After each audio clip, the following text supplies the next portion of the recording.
Hello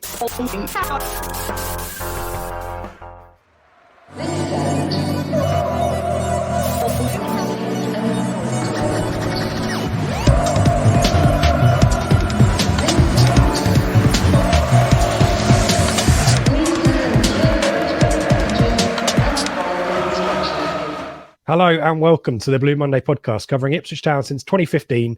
I'm Richard Woodward and this is the Flagship show, Sunderland at Home edition, available each week on podcast, audio and video.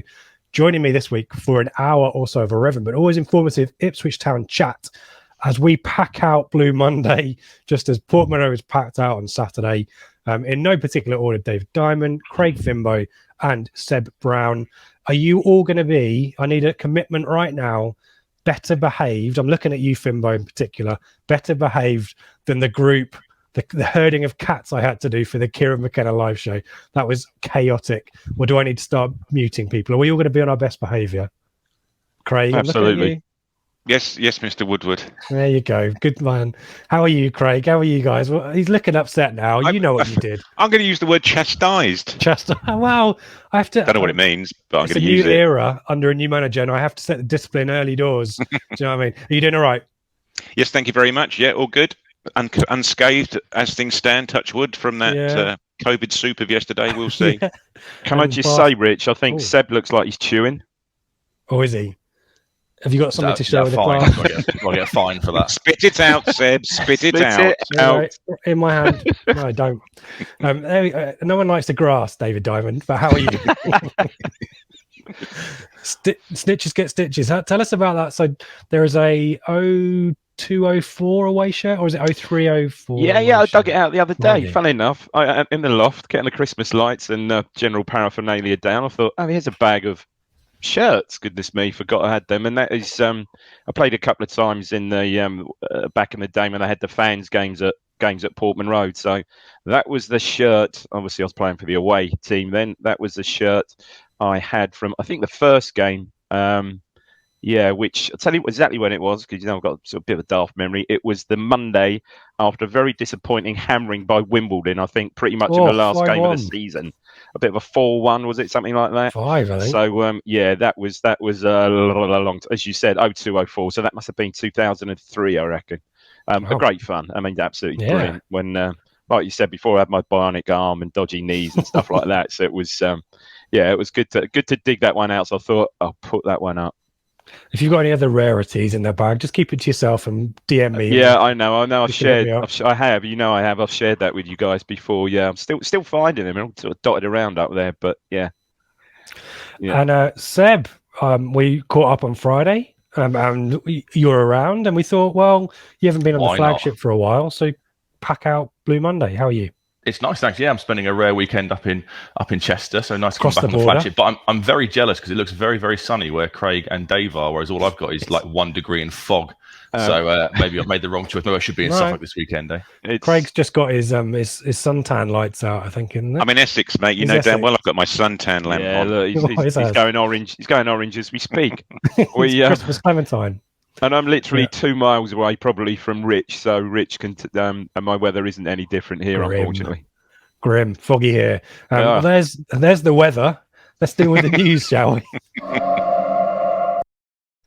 And I guess I've now got the views from Craig on Thursday. So that's like ages ago. Seb on Friday. So on the Flagship, Dave, tell us your views of Kieran McKenna's appointment. Wow, yeah.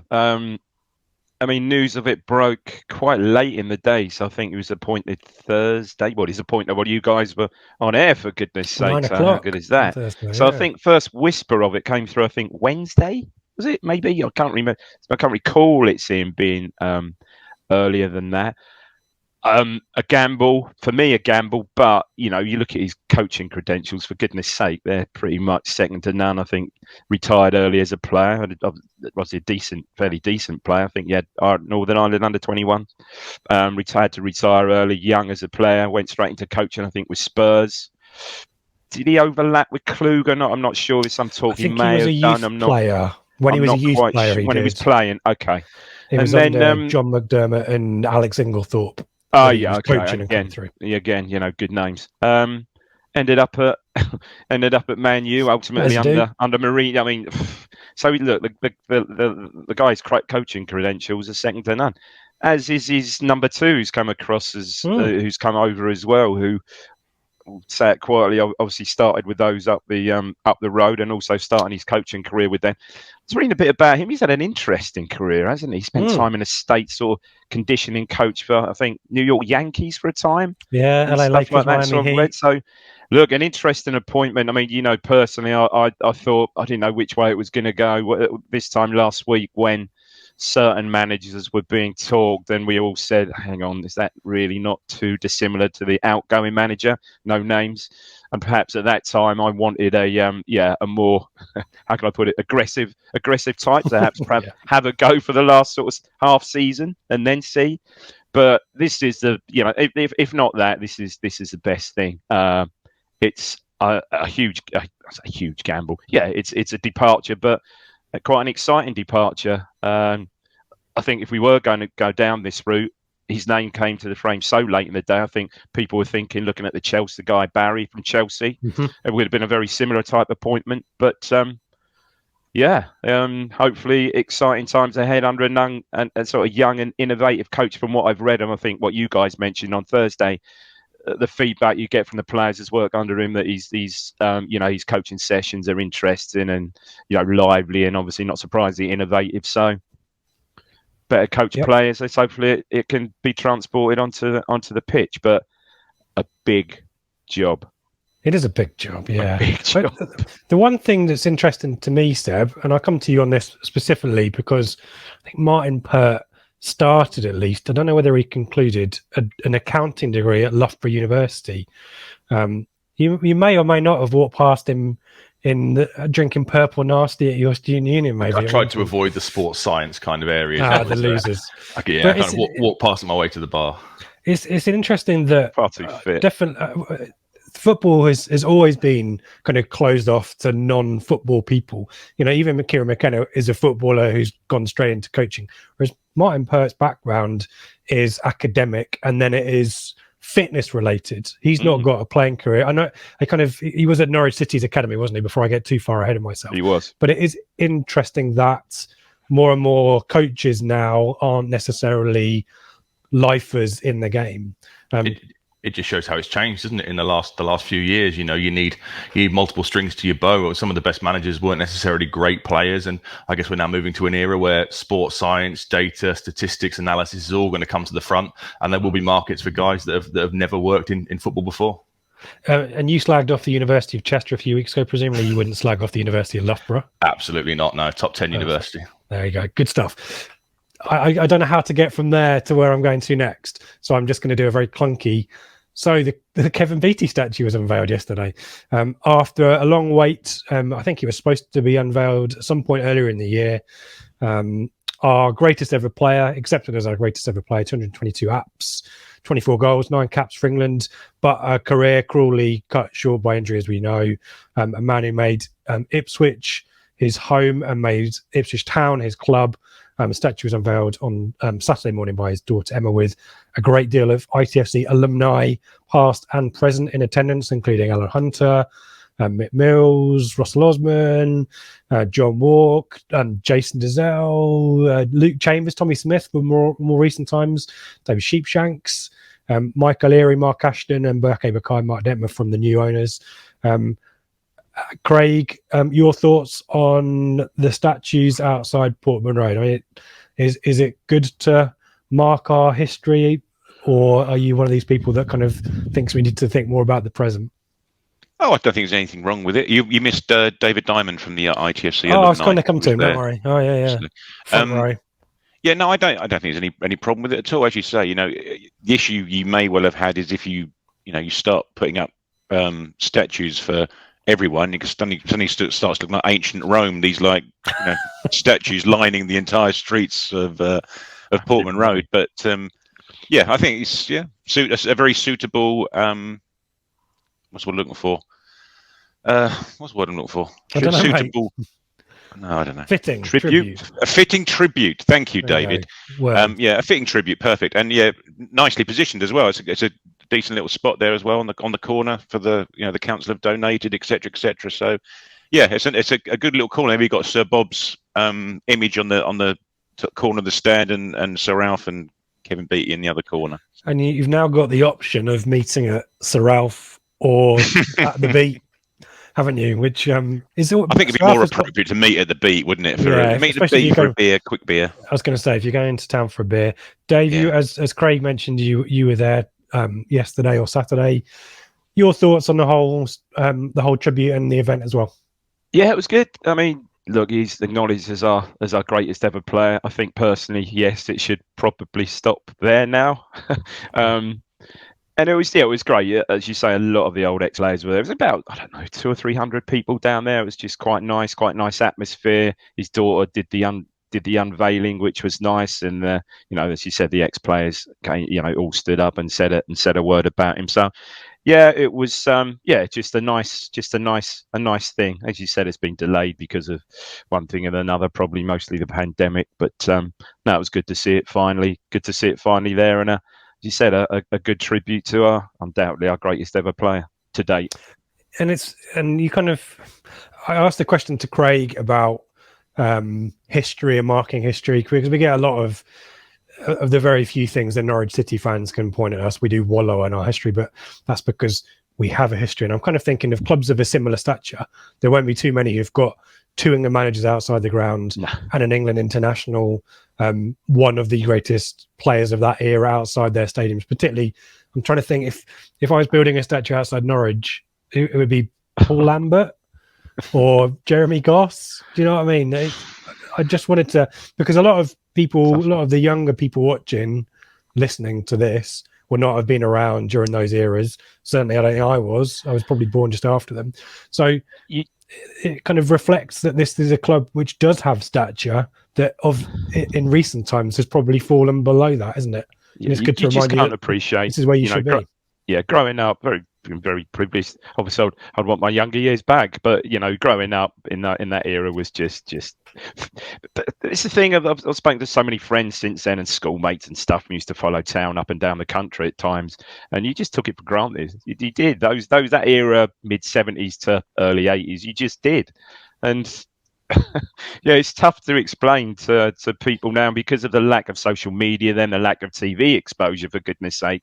When I say younger fans, sometimes you speak to them and say, gosh, if football, not say in social media coverage, but if football had the TV coverage back then, we'd never be playing on a Saturday afternoon. We'd be on Sundays. We'd be playing our games would be shown every single week. It's yeah, that's where you sort of think back and think, wow, yeah, we had it. Yeah, it was just superb, great times. And look, so Robson came in, perhaps, as essentially a coach. He was a coach. He was an out-and-out coach. That was his love. And look what happened from there. So hopefully there's a symmetry to it. Hopefully, Craig, if you were to build a statue outside Portman Road of your favourite player, who would it be? Don't know, really. It's difficult choice. What pose would you be doing? We'd be not celebrating a goal, wouldn't we? It'd be a similar. Well, the problem you'd have is you'd need to have like an 80-90 yard long statue of Neil Thompson whacking the ball and like the flight of the ball, and then Steve Whitten headering it from the right wing, wouldn't you? Back into the middle to Dazelle and Kiwami. That'd have to be a hell of a plinth to fit all that on. Would it be the pose of him whipping that crossing against Liverpool? Very possibly, or he's like they've got outside St James's Park of Shearer with his arm in the air. It'd be the Steve Whitten just trudge back and a cheeky handshake on the way back, having scored a goal. Sort of those slumped shoulders, yeah. and his lumpy thigh, that'd be it. As long as the sculptor got that lump in his thigh, then, yeah, exactly. Get that right. And Seb, yours would be David Johnson pointing to the back of his shirt, wouldn't it? Oh, yeah, or doing the splits or leaping in the air like he did against Man City when he scored that header. Yeah, but you'd have to do a Marcus Stewart statue as well then, so we could continue the debate about which statue is better.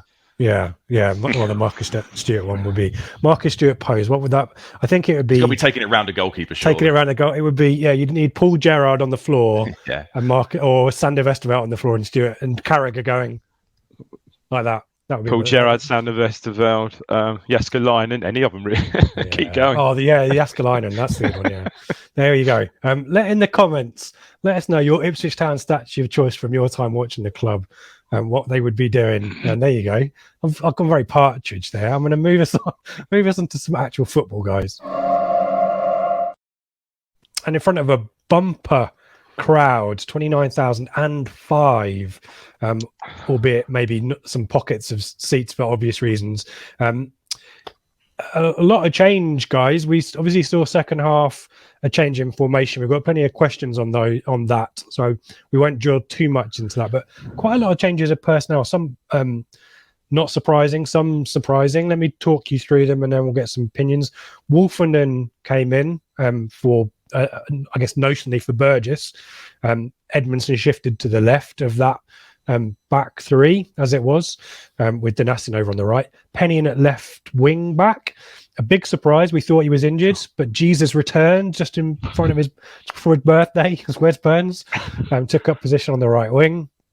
His first appearance since the Oldham Cup replay. Aluko moved into an attacking midfield position centrally, which I really liked. That meant Chaplin dropped out, Edwards dropped out, and Norwood, probably our form striker at the moment, on the back of a goal against Wigan and a combative, albeit quiet performance against Barrow, most people were, comes in for Joe Pigott. Craig, your thoughts on that selection? Well, I think when it first came out, no one was sure of the formation, were they? It could have been a very, very flat 4-4-2 with the same personnel, couldn't it? And that's sort of what we all assumed it would be to start with. But then I think Stuart Watson, East Anglian, said that it's actually going to be a 3-5-2. And when you looked at it then, you thought, well, yeah, it does fit the personnel. We're not the only ones to have said it. It seems to have fit the personnel, and it allows us both to get two up front and to keep three in midfield. It's the best of both worlds. And as you say, Rich, moving Aluko to the latest in the number of line of a number of 10s. We'll have another one. You've got almost more number 10s than we've had left backs this year so far. And I suppose Wolfenden having played the second half at Barrow in that back three, Edmondson being better on the left as well. Playing better on the left. I'm not saying he's not getting no good on the right, but yeah, and using Danassian as a centre half as well rather than a right just shows his versatility as well, didn't it? So it just looked a nice balanced team, didn't it? It did. And I think a lot of us have been saying for a while that a three at the back would provide that balance, and so it proved to be. And here's the phone call early doors. Who's that? There it is. Me. Whoever rings on my landline. Who rings on a landline? Landline? On 2021. Landline. I think I've had a landline in. It's still there, and it's just still there. Never mind. In-laws and stuff like that haven't for those emergency 2 a.m. phone calls that you dread. Yeah, I may or may not cut that one out. I don't know. I'll ever think about that. Dave, your thoughts on Norwood as well? Sorry, what was the question? My thoughts on Norwood. My thoughts on Norwood, yes. Good to see him back in the starting lineup. But did well against Wigan, as you said, was at least competitive for a time against Barrow. So yeah, wasn't totally surprised to see him in there. Was I a bit surprised that he started up front with Bond? Maybe yes. I thought Bond might have been due for a rest. It's a strange one. I don't know if there's any questions going to come up against Bond. Correct me if there is. Okay, fine. So I'll leave that. But yeah, good to see him in there. As I said before, I just like to see him around the squad if he's not starting. If he is clearly now back in favour, it'd certainly should be in and around the squad, and if not certainly on the bench. If not starting on the bench as an impact player for sure. Yep. Seb, we spoke about Sunderland on Friday, obviously. They're going into this game third in the league off the back of 4 wins and 2 draws since they turned their season around by beating us against the run of play. Beat Plymouth last time out. And Seb, an unchanged team, I think it was, and in players in positions that you called on the pre-match. Exactly how we expected it. Yeah, they've settled with this 3 at the back since they beat us. It's like a 3-4-3, or it kind of becomes a 3-4-1-2. Pritchard sort of drops in the hole behind Stewart and Broadhead, doesn't he? So exactly as we were expecting, that's the formation change, which has sort of turned their season around a little bit. So there were no surprises with their lineup at all, were there? No, and I found on whoscored.com you can find average positions, and it was interesting yesterday that it was the same formation that they played against Plymouth, but a lot narrower. And I don't know whether that was a result of the way that we were playing or a conscious decision perhaps on their part to push us out wide. I don't know. But that was the only kind of obvious thing different that I saw there. Nathan Broadhead, online from Everton, Ross Stewart, top scorer up front. Some good threat there for them. But and Ipswich, a Portman Road buoyed by the flags, the presence of some of the game changer guys, the presence of Kieran McKenna. And it was a first half performance, certainly, of real intent and energy, wasn't it, guys? I mean, there's a few chances here in the first half, none of them really clear cut. Aluko, Burns, Norwood kind of combine, a nice little flick back by Norwood into Burns, who's quite close in, hits the side netting. Big chance on 10 minutes here. Thoughts on this from someone? Burns down the right. Nice little flick in by Norwood, kind of Aluko and Burns going for the same ball. Burns is quickest. This cross comes over Craig, and should Penny do better? Yeah, 100%. Let's see. And that would have crowned off that first 10 minutes, wasn't it? Because we really went at them for that first 10 minutes. The tempo, the pace, the directness, if that's a word, it deserved a goal. And, how often have we said that flip it round? How often have we been under pressure for a small amount of time and we concede?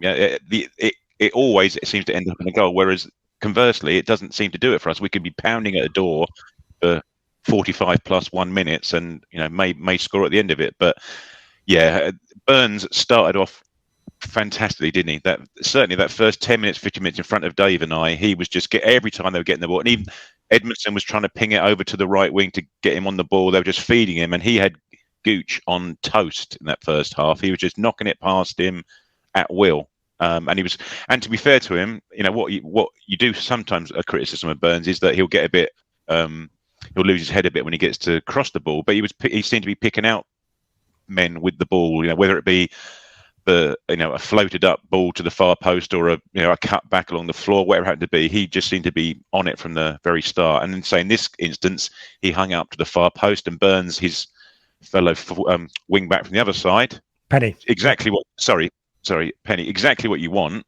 is they're attacking when the other, they're attacking the far post when you're crossing it from the other side, and he's just got to hit the target, isn't he? Just completely fluffs his lines, and I think that would have got everyone absolutely buzzing. And that first 10 minutes I thought was fantastic. Yeah, it was worth mentioning as well, Craig, about Burns is he'll go on to play the entire match, and it was what I found bizarre was, and I think we might have exchanged messages to this effect, is this guy hasn't played since the middle of November, has come back in out of nowhere, not aware he's played any reserve or under 23 football, and looked the same old player that we knew from the start of the season. It was quite a reappearance, wasn't it, from Burns yesterday?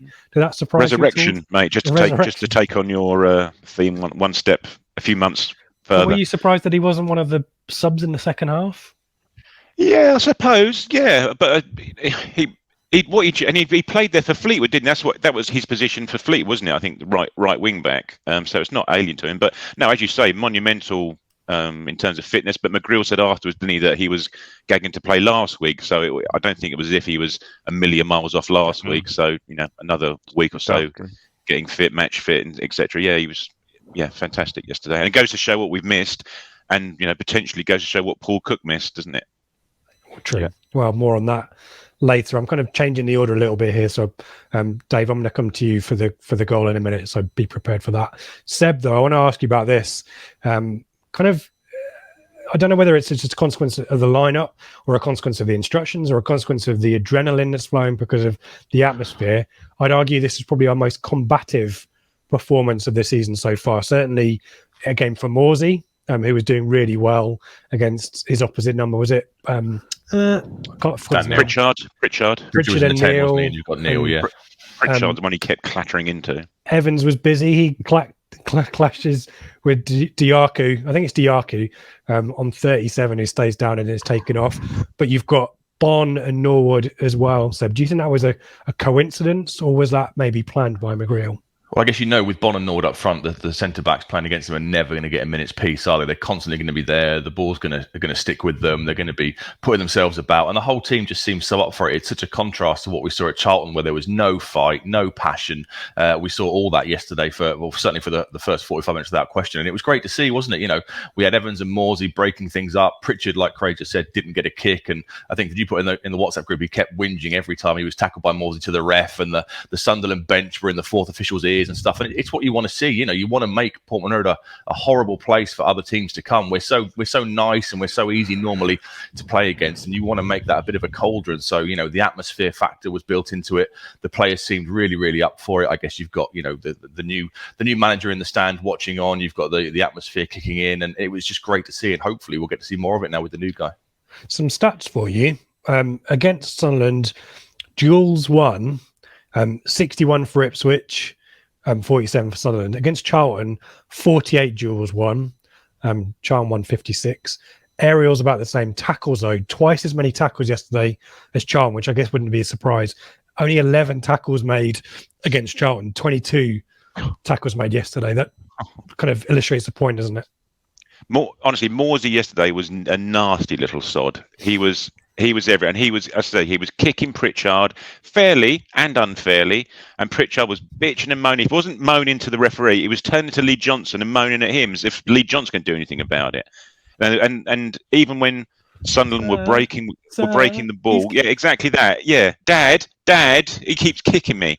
But even when Sunderland were breaking with the ball, he was throwing people to the floor out of the eye shot of the referee. The referee's looking that way, whereas meanwhile Morsey's actually literally throwing someone to the floor in the centre circle and getting in their ear and stuff. It was just a proper horrible, nasty midfield performance. Exactly what you need from him. And he didn't get booked, did he? So I don't think he did. He trod a very thin line. I mean, it's a good point. What Pritchard was doing was moaning at Johnson, and they were in the fourth official's ear. Probably the most I've ever seen a opposing side this season. And it goes on. We know it goes in week out, but they were constantly in his ear. And the every decision. Every decision. Yeah. And what was notable actually, Dave? Don't you can do it, but every time Johnson or his guard dog got up and started moaning at the fourth official, John McGrill stood up and walked over. So he was basically sandwiching him every single time. John McGrill would get up and just walk over there as if to say, sit back down. Experienced man for you. Yeah. And then, Dave, the culmination of all of this hard work, these chances, these openings, happens on half time. Yeah, it did. I mean, there was a big delay. There was a big delay. You mentioned it, the tackle by Evans on Jacku. I think I mentioned. I mentioned in the group yesterday, there's a guy who sits very near me and has done for years. And that if there is a room 101, that is his room 101. Opposing players going down, which they did again several times yesterday to get a break and everything else. And it's all quite funny. You see everyone else who sits around, and when he eventually goes off on a stretcher, sort of eyes are sort of burning on the guy, sort of thing, But that, as you said, that sort of set the tone. But the goal was. It came from our throw. So Burns takes for once we take quite a quick throw. He's quite alert into. I think the throw goes into a Luca. I think the throw goes into Morsey. Morsey touches it back, and it's nice play. Again, a first time ball. I think from Burns to Aluko. Morsey, and this is how Morsey. I think you said it, Craig. Morsey wasn't static yesterday, so Morsey continues his run, receives a ball, and it's a lovely sort of disguised pass. I mean, he's got that, hasn't he? Lovely disguised pass for once. I mean, if I am going to be critical of Bon, he holds his run quite well. A deflected cross, and then it's all about Norwood, isn't it? He's just aggressive and bloody wants that ball, doesn't he? And it's a hard finish. It's quite a hard finish because he has to, time it, get easy. But I know he's only 6-7 yards out, but he's aggressive. He wants that ball. He's going to win the ball. Good header, barring in, and no more than we deserved, really. Interesting celebration. So after they celebrate, I don't know if Craig saw this, after they celebrate, he peels off on his own and goes straight to Kieran Dyer and gives him a big fist pump, and sort of big hug there. So there's obviously some encouragement there for. He's got a fan there, I think. Yeah, presumably he's been coaching him for the under-23s when he's been out in the cold, isn't he? So there's there's some a bond there, I think. So no more than we deserve. But I mean, what I was going to say as a result of the Jacko injury, I think it was 7 minutes, wasn't it? 7 minutes of time added on first half. So and great time to score. And it's worth saying as well. There were a couple of times where Sunderland went down and tried to regroup with Johnson on the touchline, didn't they? And it didn't affect us. Maybe against other teams previously. If Rotherham had done that, if we started well against Rotherham and then they broke the game up and reset, we probably would have fallen. But yesterday, at least in the first half, we just carried on, didn't we? I mean, the keeper did it very early, didn't it? Was it about 10 minutes in? The keeper did it, and straight away everyone's over to the touchline, and Johnson's giving instructions, and you're starting to think, right, okay, we're going to see a tactical change here to try and nullify Burns because he was tearing them to pieces. But every time they tried it, and certainly like you said in the first half, we just rided it out and kept going, didn't we? It was great to see. And I think generally it was the whole energy and intensity of the first half. We didn't let them play out from the back at all. Obviously, with two up front helped, but Bonner and Norwood were really closing down the fullbacks, and they were I'd say 6s and 7s. We didn't create too much, but we were very, very much in the ascendancy. We were dominating. I mean, Edmondson had a few occasions where he was suddenly appearing on the edge of their area, wasn't he? He was, the press was absolutely superb. Yeah, it was. It really was. What you say about Go on, Rich. I'm going to talk about the start of the second half. So if you've got something first half, then. Well, I was just going to say quickly, just about tactical changes, that they swapped Gooch around, didn't they? They swapped him away from Burns. Yeah, they did. Craig, you mentioned, I don't know if you deliberately did it or inadvertently did it, that we all concede after a very short period of dominance for the opposition. Second half starts. To me, Sunderland noticeably moved up the pitch. They were very deep first half, maybe 10, 20 yards further up the pitch, and started getting in behind us a little bit and realised there was a ball on there.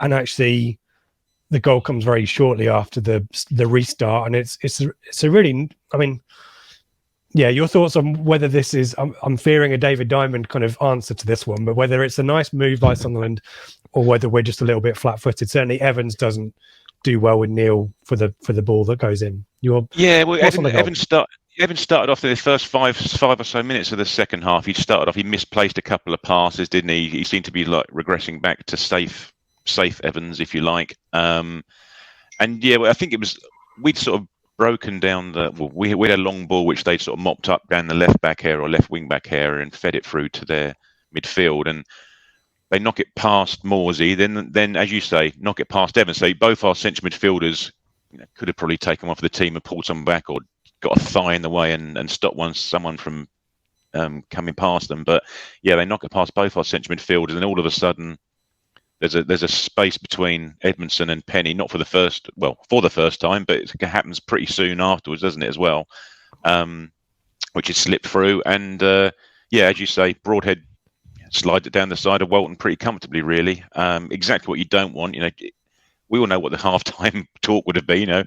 Keep it quiet. Keep it nice and solid for the first 5-10 minutes. Because they're going to come at us in the second half, and lo and behold, unfortunately, we conceded one of our two chances. And you look at the XG, I sent the XG chart through last night, and that was it. That's all they did. Their XG was pretty much flatline until they scored, and almost flatline after they scored. It's a nice enough finish, though, isn't it? Yeah, absolutely. Yeah, he didn't look he never looked like he was going to miss, did he? He was through and just slid it down the side without any fuss whatsoever. I thought he gave him the eyes a bit, didn't he? He gave him the eyes, and it's a good finish. But it's a half-assed challenge from Evans in there. Yeah, really half-assed challenge. As Craig said, he just step across you, man. He hadn't been booked. Well, I suppose he could have worse pick up a yellow. Just step across him. But it's so easy. It's one of those ones you just stick a thigh and you stick a thigh. Oh, sorry. Oh, yeah. Just take one. Take one. Literally take one for the team. And perhaps, I mean, Edmondson is the left centre back, but is very central for that through ball. Makes you wonder whether that back three is obviously quite a new concept. Yes, needs some. Whether Wolfen knew where to be, whether Dynasty and all that kind of stuff. I think Penny was marking a man as well, so I don't think it was Penny to be coming in narrow. I think he had someone wide to mark. Yeah, I've got your XG chart here that you shared with us. Yeah, there's the goal, and then it's an L shape, isn't it? Basically, and for once an Ipswich Town performance, which the XG suggests that we were unfortunate to draw. Spoiler alert. But 1-1, nevertheless, it is. I mean, there's a similar situation 5 minutes later. This time, Walton comes to the rescue with a decent save when Stewart tries to dink it. And then we get a kind of a raft of substitutions, and it was a bit of a slow burn in the second half. And we didn't really get back into the match. So Sunderland didn't really push home their advantage or their their momentum. If I put the attacking momentum graph up there's a kind of flurry here up to about 60 minutes, and then it really kind of slackens off until I don't recall this huge burst here that happens towards the end of the game too much. But Seb, there's a couple of changes that are coming up. Vincent Young comes on for Penny, and a few minutes later Chaplin comes on for Norwood. Your reflection on performances by both of those guys? I thought Norwood did well, I guess, with his, obviously with his injury history and his lack of match fitness. It was a sensible call to take him off. I did think maybe we'd see Piggott on for Bon at some point, but obviously that didn't happen. KVY for Penny, I didn't know. They got in 2 or 3 times in the same area of the pitch, didn't they, with Edmondson sort of being dragged central. So I don't know if it was a tactical tweak by McGreal. KVY's a bit quicker, isn't he, than Penny, so maybe he thought if they're getting in down that side, if I put Vincent Young onto the left full-back position, he's got a bit of extra pace to try and get them out of trouble a little bit, maybe. And Vincent Young has played left side for Colchester. We thought that might have been the case of Charlton. It certainly was the case of Colchester, by the way. But your thoughts on him being that side? I thought he did all right. He got himself forward a few times, got into the box, didn't he? Got to the byline a few times. Like you say, McGreal had him there at Colchester, and I guess it'll be interesting to see where McKenna sees him, because there's no doubt that left back, or the whole left side of the pitch is really the area which is going to be interesting in January in terms of new additions, because it's just not worked in the first half of the season. So is he an option there? He's done it before at Colchester, and I guess we'll have to wait and see. It's just that when he does make those runs and gets to the byline, invariably he has to check back on his right foot. It's a good point, Dave, because 73 minutes, Morsey has a shot that's blocked out to Vincent Young, who kind of tricks his way into just the left-hand side of the area and cuts in and curls. It's kind of a cross-come shot, isn't it? Yeah. Just wide of the far post. I don't know. Just a quick one about the subs, Rich. I was saying, obviously we brought Chaplin on, but... would you have brought Piggott on for Norwood? I know we probably want to keep the energy up, but crikey, if Piggott's not even getting on as a sub in a front 2 and Chaplin's coming on, I know Chaplin had a shot or 2, but I didn't think he was that great when he came on. I don't think he did too much.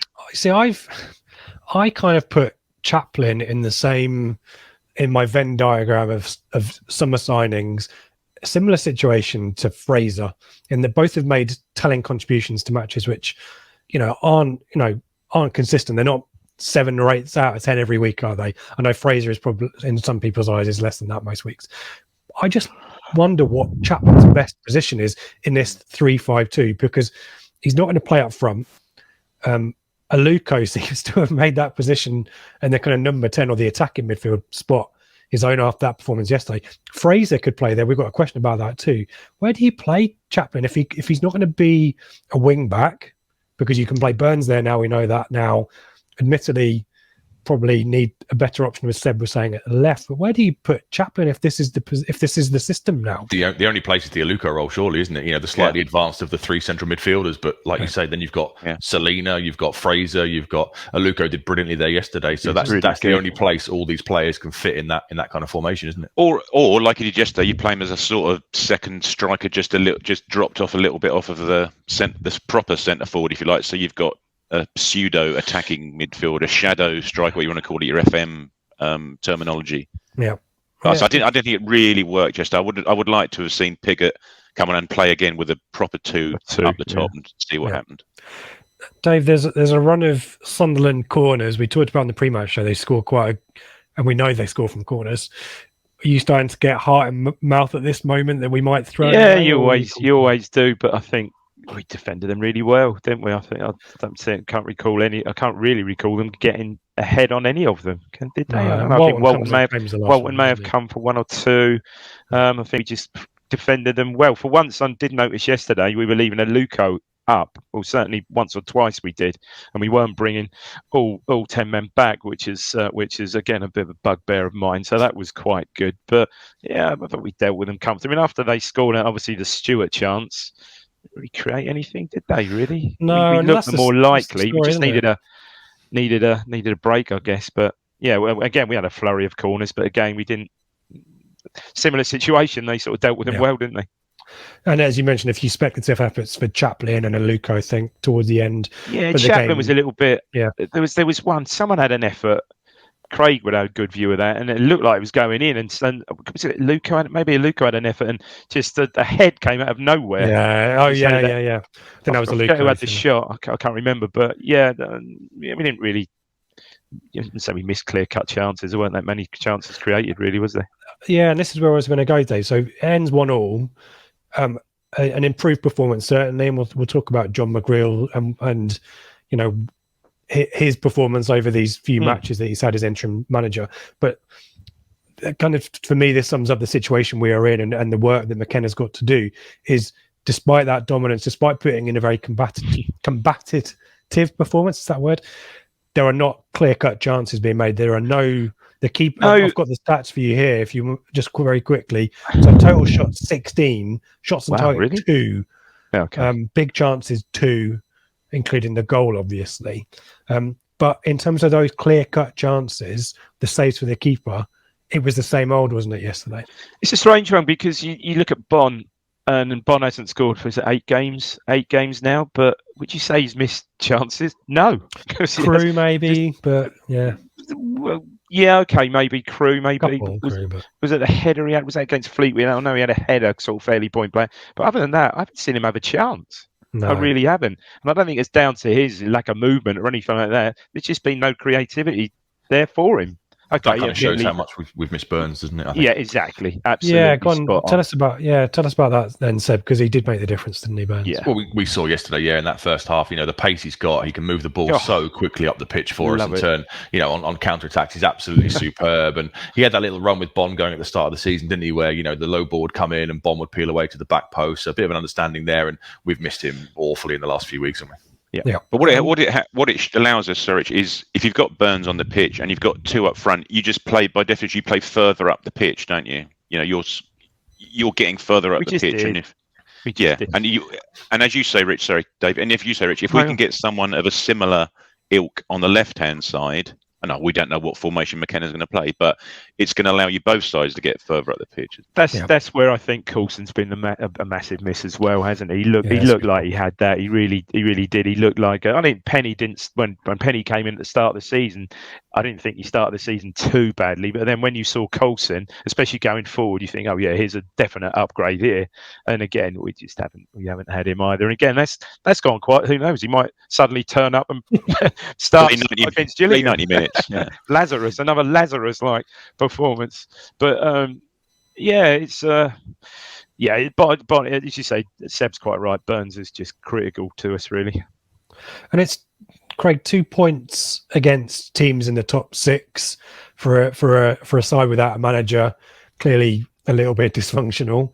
John McGreal, your reflection on his spell in charge, obviously not a great game of Charlton or Barrow, but these points against Wigan and Sunderland, he's done his absolute best here, and maybe has inadvertently given McKenna on a plate a formation and a system that is really good for us. Yeah, very possibly actually. Yeah, looking at it from that perspective, what was quite interesting actually is pretty much as soon as McGreal come in, he said something on the lines of, we're trying to get the guys to take the shackles off. We're going to get them play with a bit more freedom. You think, well, Christ almighty, why have they not been playing with freedom under one of these, for this all-attacking Paul Cook formation? I know we've been, we were seeing with our own eyes they weren't playing particularly with a lot of freedom, but just seemed an interesting thing to come out and say. But no, in terms of the games that we've played, you've played Wigan a second and Sunderland a third, and the momentum we had towards the end of the Wigan game, certainly in the last half hour or so, we could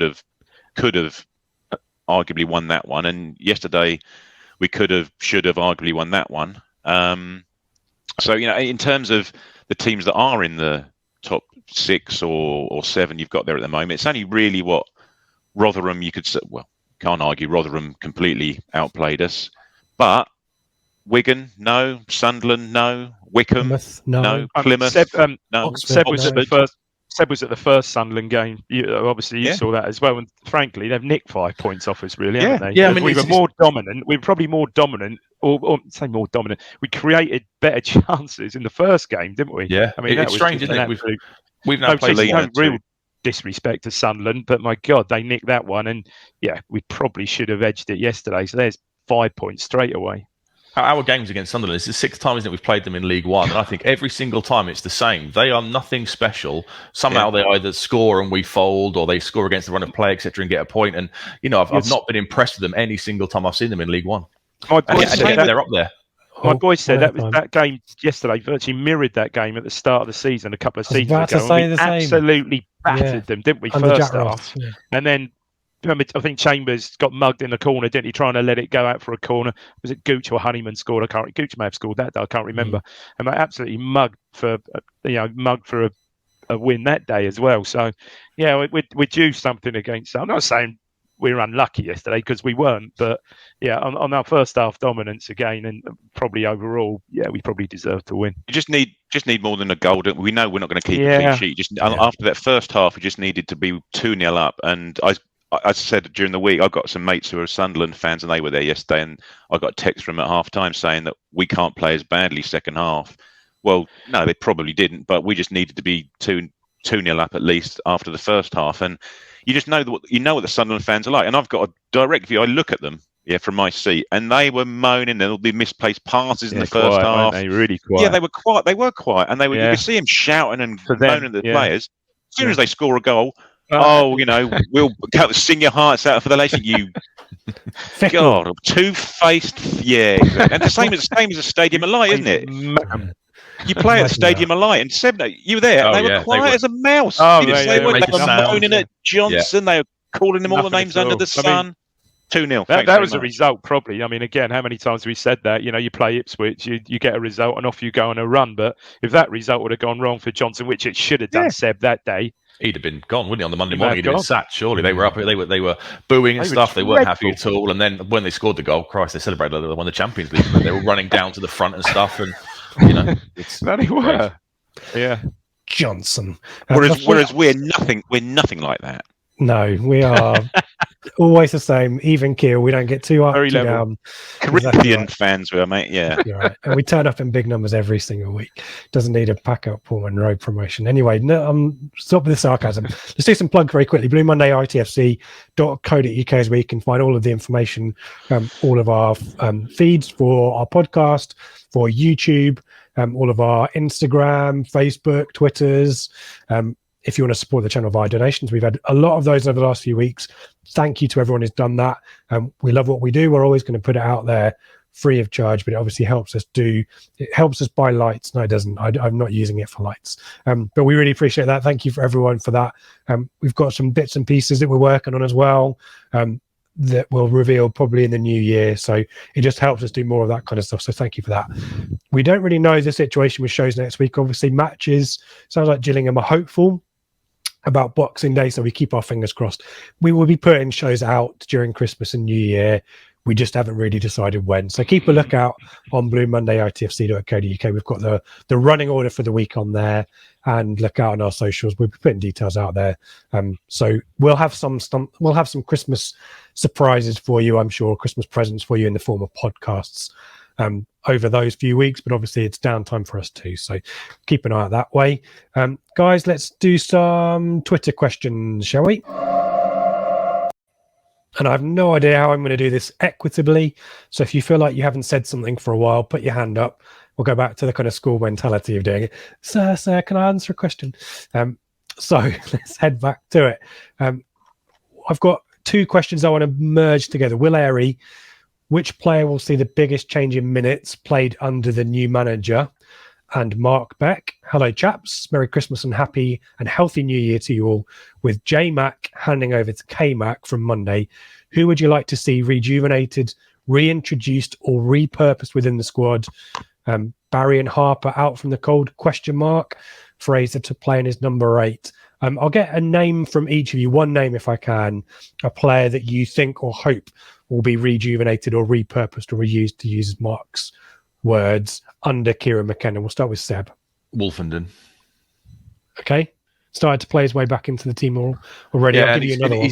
He's got that ability, hasn't he, whereby he can, he's the one that can bring the ball out from defence and link it with the midfield. He made a couple of appearances in the Cups and the EFL trophy and stuff, but he was miles away from the league kind of programme, wasn't he? And hopefully now he can get a decent run of games, because alongside Edmondson, I think he is for me, he's way ahead of Enciala and Burgess. Dave? Harper, I think Raheem Harper. So much promise there, just so much, isn't it? And just seemingly has lost his way. So you'd think, a new coach is coming in could get hold of someone like that, and because he's obviously 21, 22, and develop someone like that, I'd like to see, because the lad's got it, but loss of confidence. I think he perhaps a fit and a fit and confident Harper, I would say, could perhaps going forward offer more than Lee Evans. So yeah, I'd say Harper. Craig? Yeah, I was going to say the same, actually, pretty much word for word what Dave said. Having given him the Player of the Season award at Dartford away, I've got to continue backing my man, unfortunately.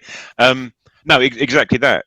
And as well, being that age and the background that McKenna's got, you would hope that they would both be mutually beneficial for each other, in terms of Harper be all ears, and he's of an age where McKenna might be able to grab him and drag him up, and exactly as Dave said, that in that position, if we go, let's caveat all this, we don't know what formation McKenna's going to play. We could end up playing a straight 4-4-2 and we're back to square one, but I think it's highly unlikely. So no.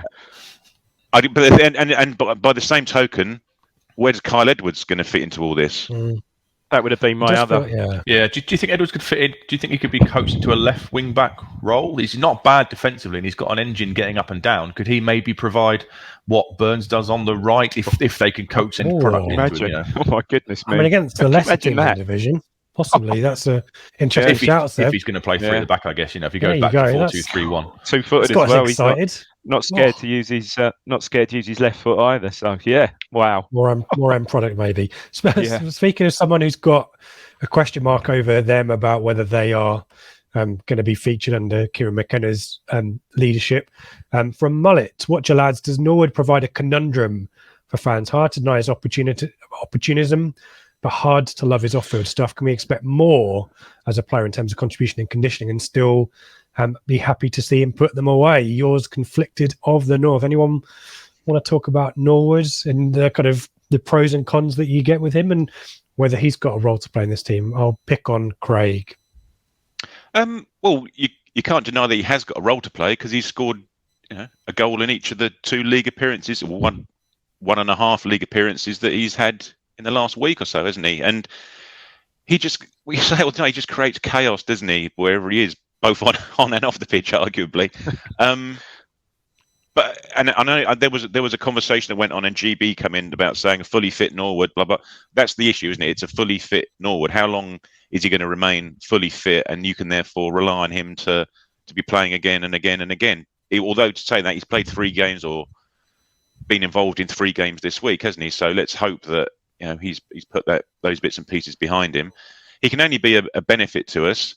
The issue being is he's out of contract next summer, and I don't imagine a 31 going into 32-year-old James Norwood is going to be kept on. So you may well be making the most of him for the next 5 months of the season, or if someone comes in January and McKenna's got his own ideas about what he wants up top, we just don't know. While he's here, I think you make the most of him.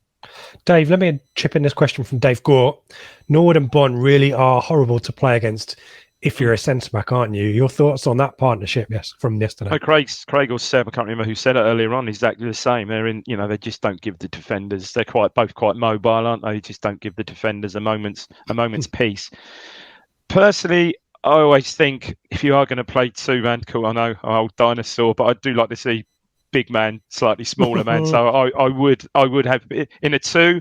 I perhaps would have Piggott, or at least give Piggott a try up there with a partner. He hasn't really, I don't think, really had that opportunity yet. So in a 2, I would certainly give him a go. But yeah, going forward on the basis of yesterday, I've got really no great problem with Piggott and Bond, because they didn't, certainly first half, and I think we said energy levels did dip, and probably that was a bit Norwood's general overall fitness.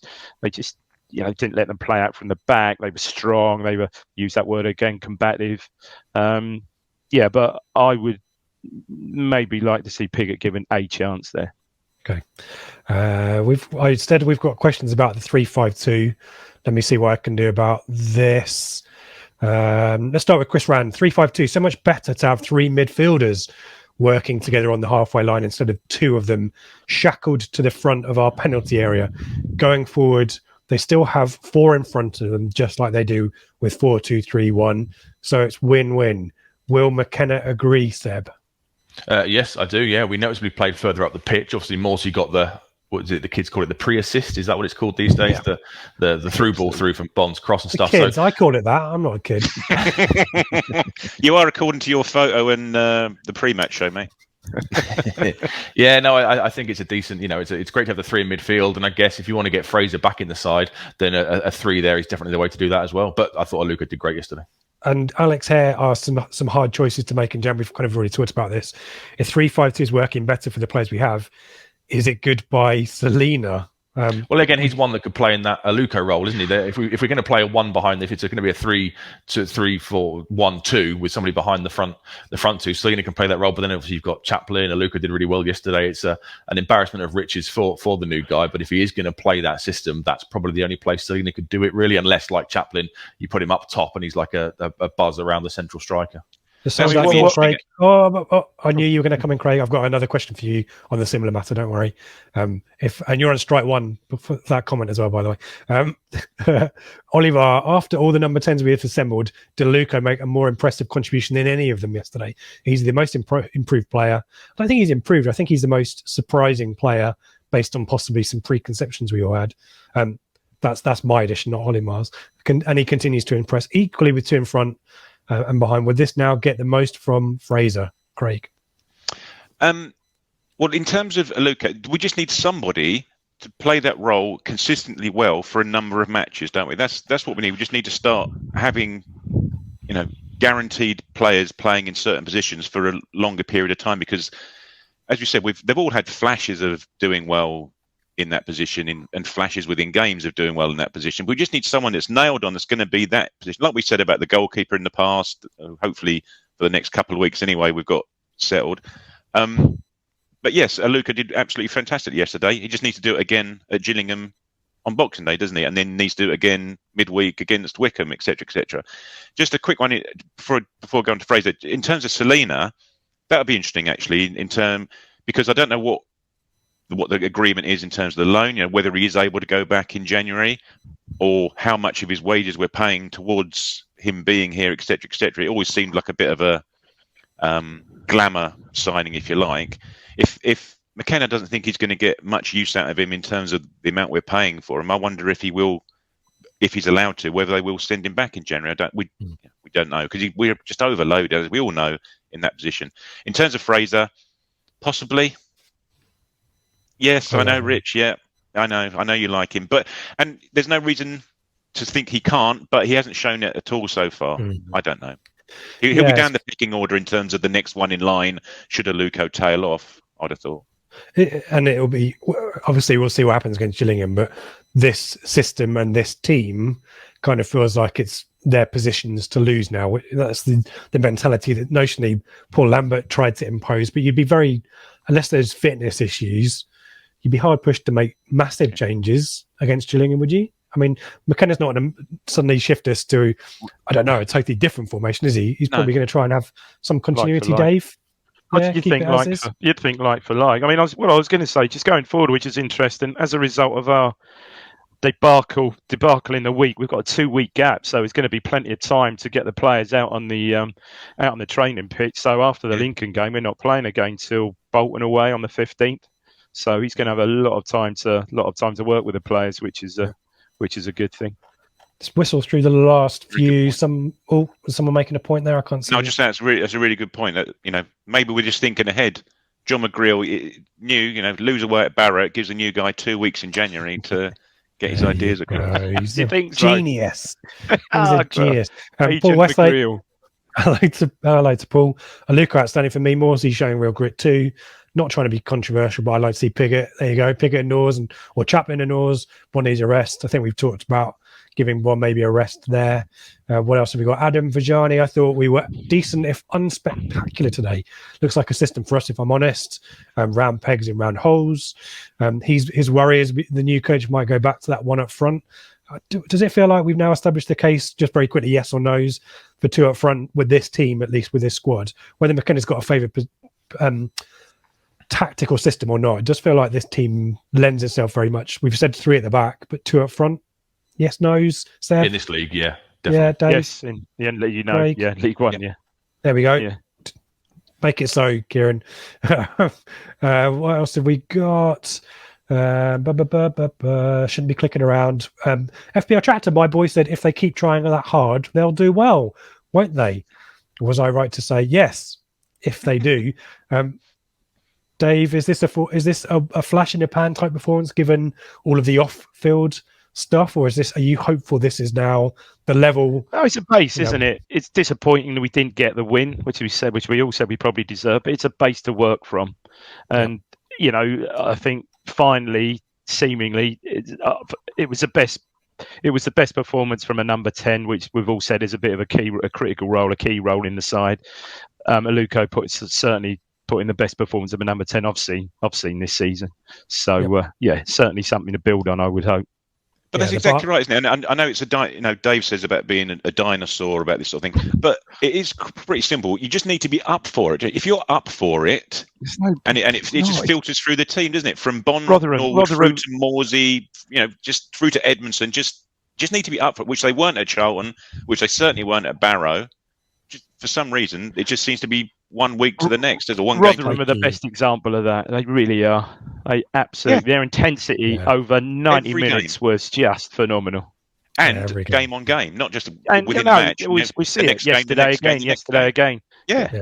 We'll talk about them in the roundup. Yeah, good shout. Final question, and I've done some research on this one, so let me give you some names instead. Mill Valley Blue, who are 2 League One players you think we should buy in January? Who would you let go? I think we've dealt with letting players go to an extent there. Here's some names I've got 5 or 6 names, and you can pick 2 from them. Jay Matete from Fleetwood, Tom Lowry from Crewe. I'm trying to pick the teams down the bottom of the league that we might, if we bid, we're more likely to get bids accepted. So Matete, Lowry, Cole Stockton from Morecambe, if you're on a striker, Max Clark, Fleetwood, or Cohen Bramall from Lincoln, your left backs. I've got 2 other forward options for you. Aaron Drinnan from Leyton Orient and Tyree Simpson from Swindon. Anyone got any particular favourites out of or any other names that they want to chuck in the hat? Matete for me. Alongside Moores, he'd be superb. Brilliant. He was brilliant. If they can stop it being at each other's throats in training like they were during the whole match. I'd love to see. I don't know if anyone's followed his stats since that game, but he was outstanding that game. Yeah, certainly for an hour at least. He might be the new Jamal Campbell-Rice, mightn't he? We haven't really seen but my goodness me, he was good. Yeah. Tyree Simpson's an interesting one, isn't he? Because he would fit brilliantly if we're playing 2 up front. An absolute unit. So that is an interesting shout. Yeah. There you go. That's the questions. Thank you so much for everyone who got involved in the questions. Appreciate those. Apologies if we didn't have time to read yours. We either talked about it already or I missed it, and apologies for that. Just going a brief roundup. Let's put the league table up, shall we? Just worth cantering for you. Some of the scores yesterday, obviously, around the fixtures, largely scuppered by the C word, and the C word isn't Christmas or that other word. We mentioned Rotherham, 1-0 win at Cambridge, just keeping up their relentless consistency. Morecambe 0, Fleetwood 0, down the bottom. Oxford 2, Wigan 3. Wigan certainly looking good at the moment, aren't they? And Oxford, we know, can kind of go on streaky runs. Another goal for Will Keane in that one. The battle of the new managers, Plymouth 1, Charlton 0. Johnny Jackson made permanent manager now at Charlton on this kind of interesting recurring auto-renewing deal, which is quite interesting. But it was always going to be the case that Johnny Jackson did really well while he was caretaker or interim manager. As soon as it becomes permanent, the kind of curse of the new manager, isn't it? So they are below us in the league as well still. They are 12th. Yeah, I've put the league table back up there. They are just below us, aren't they? So equal on points. And finally, we've got Shrewsbury 3, Cheltenham 1, another kind of game down the bottom there. Shrewsbury doing their best to keep their heads above water in the bottom 4. that is your lot. Gentlemen, thank you for packing out Blue Monday with me. Appreciate that. Appreciate your contributions, your insights as ever. This may or may not be our last flagship, certainly before Christmas.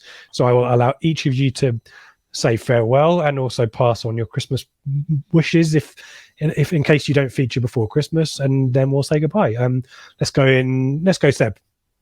Merry Christmas, everybody. Thanks for all the views and stuff over the last 12 months. And here's to the new Paul McKenna era. I've done it already. Paul McKenna. I keep calling him Paul McKenna. Here's to the new Kieran McKenna era. Brilliant. Look into my eyes, not around the eyes. Dave, have you got a Christmas wish for next half of the season as well? Have I got a Christmas wish for next season? Oh, no, just for the new year. Yeah, just for three or four wins on the spin, I think. Yeah, just some consistency and some winning consistency and mentality back at the club. And as following Seb, yeah, Merry Christmas to one and all, and thanks for listening and subscribing to all our wonderful followers. Yeah, Craig.